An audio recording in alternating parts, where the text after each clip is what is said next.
Sakit perut yang ditimbulkan karena virus atau keracunan. Nah, sama atau beda nih Kak Dokter? Itu dia tuh ya, kadang-kadang suka mirip-mirip kan gejalanya kan ya. Iya. Coba mungkin kita tanya-tanya langsung aja sama yang berkepentingan dan Iya. bersangkutan. Ya, Dokter Firly Nanda, spesialis Apa penyakit kabar? dalam. Apa kabar dokter? Halo dok, halo Apa Kak kabar, Lutfi. Dok? Sehat, alhamdulillah. Alhamdulillah. Siap. Nah dok, ini ada fakta mitos pertama nih dok. Oke. Sakit perut itu akibat keracunan biasanya disertai pusing dan muntah-muntah hingga hilang kesadaran. Itu fakta atau mitos dok?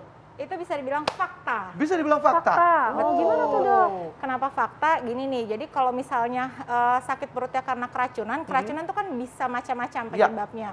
Bisa bakteri, bisa virus, bisa parasit, bisa racun yang dikeluarkan dari makanan tersebut, bisa ikan-ikanan gitu ya.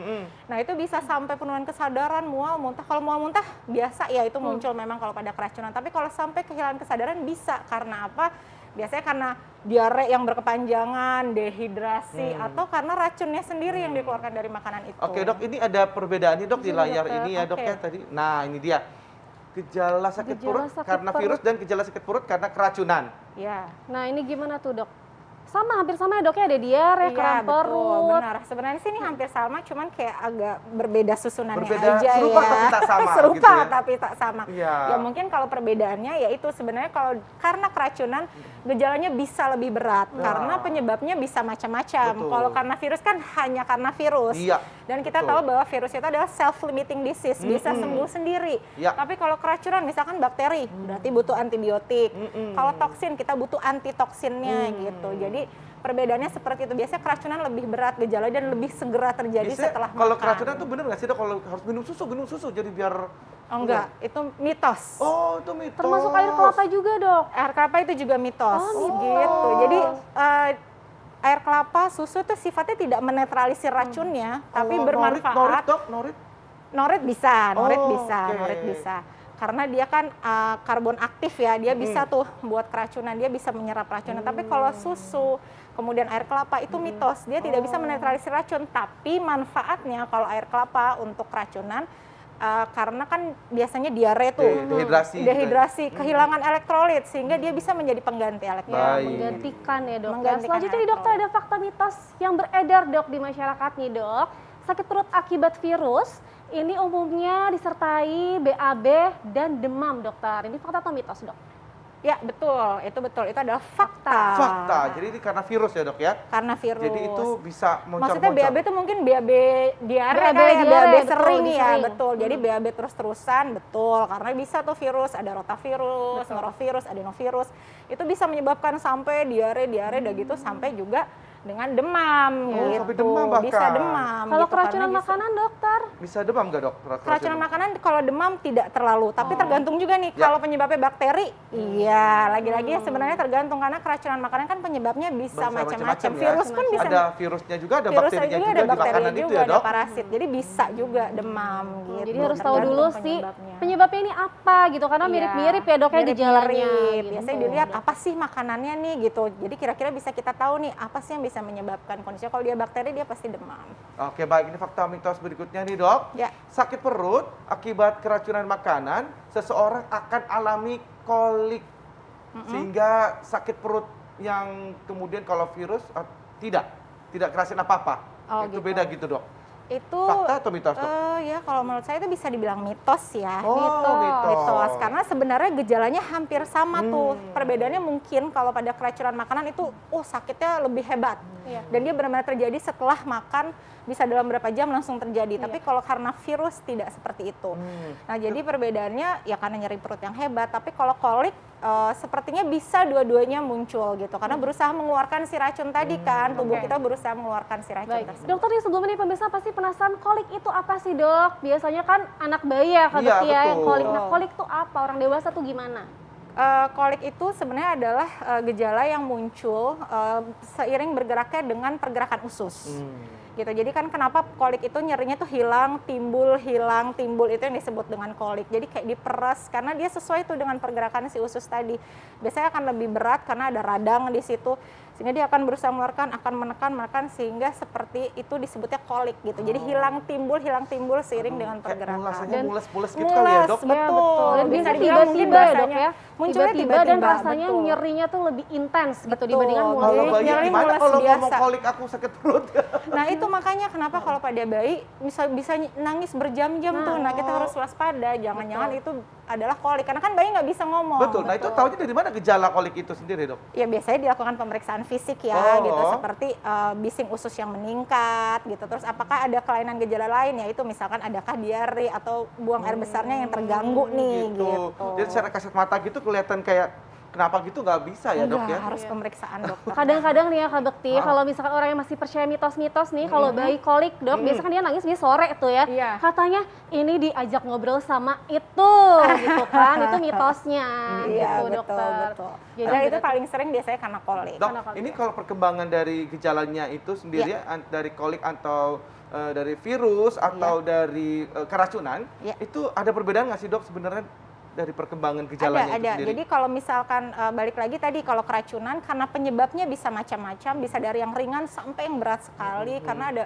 sampai ada yang bisa bikin Berbusa lumpuh, gitu. berbusa dan sebagainya karena ada misalkan racun-racun yang dikeluarkan dari ikan-ikan tertentu nih yang nggak sengaja kemakan dia bisa bikin lumpuh tuh saraf-saraf, bisa sampai seperti itu. Oh. Bisa sampai penurunan kesadaran kalau karena keracunan makanan. Tapi kalau karena virus, Ya. biasanya dia lebih ringan gejalanya karena lagi-lagi adalah virus self-limiting disease gitu. Jadi tergantung daya tahan tubuh nih bisa dia ngeluarin sendiri gitu.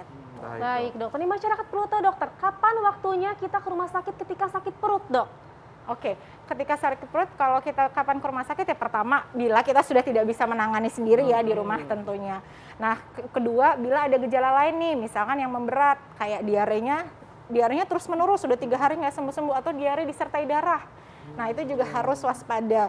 Nah, terus kemudian lemas yang berlebihan gitu karena sudah kekurangan cairan, sudah dehidrasi. Terus kemudian ya udah muntah-muntah yang juga terus-terusan tidak berhenti. Itu yang harus cepat segera di. Betul. Jadi Kalau gejalanya memberat gitu. gejala Jadi baru berat ke ya. rumah sakit. Kalau tindakan preventif atau medis apa yang pertama kali yang mungkin perlu kita lakukan di rumah? Kalau misalkan apa nih, Mengatasi keracunan perut. atau Keracunan dulu, Dok. keracunan dulu misalkan di rumah tentu tetap harus minum air putih yang banyak supaya untuk menetralisir. Kemudian sediakanlah obat-obatan yang memang mungkin sifatnya misalkan mual, muntah, obat anti mual, obat anti muntah. Kemudian ya awasi nih diri sendiri tanda-tanda apakah kita makin lemas gitu. Kalau misalkan diare boleh minum obat-obatan anti diare. Terus awasi tanda-tanda tubuh kita sendiri apakah demam makin tinggi, apakah tidak bisa berhenti dengan obat-obatan yang mungkin bisa Ya. kita konsumsi di rumah, segera langsung Ya, dokter berobat itu ke dokter rumah untuk sakit ya, Dok, ya. gitu. Baik, dokter, jadi Virus jangan juga cepet-cepet seperti minum itu. norit tadi ya, kata Tati. Gimana tuh? Sebenarnya harus kalau cepet-cepet misalnya- langsung minum atau gimana tuh dok? Enggak sih, enggak perlu cepat-cepat harus minum, lihat dulu nih gejalanya karena kan lagi-lagi keracunan bisa mulai dari ringan sampai berat gitu. Tapi kalau memang munculnya hebat dan merasa memang saya salah makan nih, kayaknya makan sesuatu, mengkonsumsi sesuatu yang kayak membuat saya keracunan, boleh konsumsi. Baik. Lalu kalau pisang dok nih, katanya dapat mengurangi atau mengatasi, membantu sakit perut nih dok. Bagaimana dokter? Itu Ini benar nggak? benar Nanti sih, dulu, Dok. Jangan dijawab dulu sebentar, Dok. Sabar, Dok, sabar ya. Kita akan mengetahuinya sesaat lagi tetap bersama kami di Hidup Sehat. Terima kasih Anda masih bersama kami di Hidup Sehat. Dan itu dia tadi ya, adalah makanan-makanan yang hati-hati kita harus Betul. memperhatikan ya. Mengandung mungkin ada bisa menimbulkan racun ataupun tidak gitu. Nah, tadi ada yang pertanyaan yang menggantung lagi nih, Dok. Soal pisang. Oke. Katanya pisang ini bisa membantu mengatasi sakit perut. Gimana tuh, Dok? Benar nggak tuh, Dok? Enggak, itu mitos. Mitos. Jadi enggak ya pisang itu ya? Tapi kebanyakan orang kalau misalnya keracunan nih, apalagi nih, pisangnya makan pisang, biar netral racunnya itu gimana dok? Manfaatnya mungkin ada manfaat lain gitu dok, apa tuh dok? Kayaknya manfaat lain yang sebenarnya bisa diambil lagi-lagi adalah kan kalau pisang kita tahu nih banyak mengandung potasium ya atau kalium sehingga bisa kita konsumsi kalau memang diare, terus BAB terus, kekurangan cairan, kekurangan elektrolit bisa dikonsumsi. Tapi dia tidak mempunyai efek untuk menetralisirkan racun gitu. Nah, kalau lagi sakit perut, kalau kena keracunan atau virus, itu boleh makan sayur, Dok?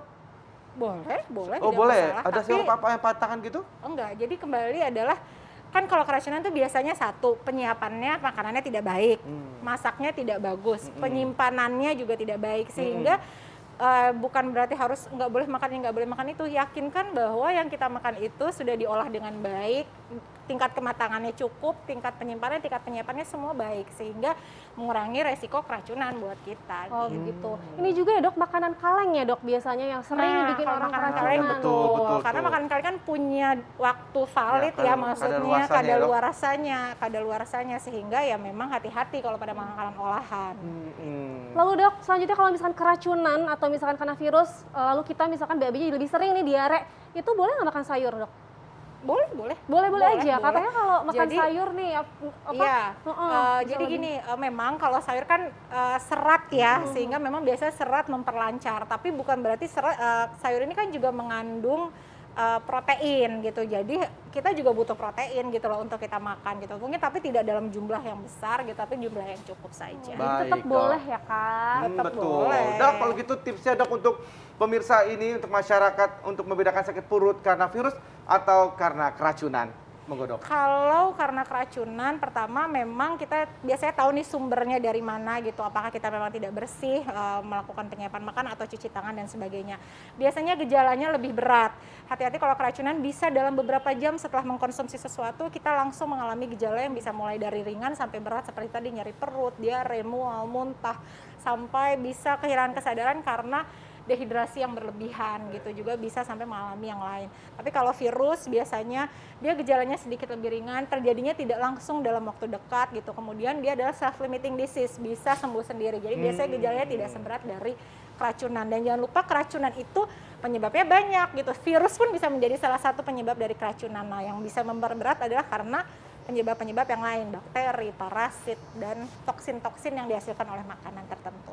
Baik, Baik, dok. dokter. Terima kasih banyak. Terima Aduh, kasih jadi jelas banyak, banget Dok. ya. Iya, sangat banget dokter. Jadi Iya. harus juga memilih makanan yang tentunya hygiene-nya terjaga ya. Iya, itu paling dia. penting, itu paling Jangan penting. sampai yang tepat-tepatnya mungkin penyimpanan yang nggak bagus. Iya. Kemudian juga mungkin ya kita beli makanan-makanan yang sembarangan gitu Iya, ya. betul. Jadi harus hati-hati kita. Cuci Ya, tangan. baik. Cuci tangan Jangan jangan lupa. Nah, betul sekali. Iya, baik pemirsa, kita akan berbagi informasi lainnya. Tetap jangan lupa untuk saksikan Hidup Sehat Ya. setiap hari Senin sampai hari Jumat jam 9 sampai jam 10 pagi. Betul sekali, dan juga kalau misalkan Anda ketinggalan untuk informasi kali ini, bisa lihat di tv1news.com. Saya Indra Bekti, Saya Dr. Sabrina, Indonesia hidup sehat.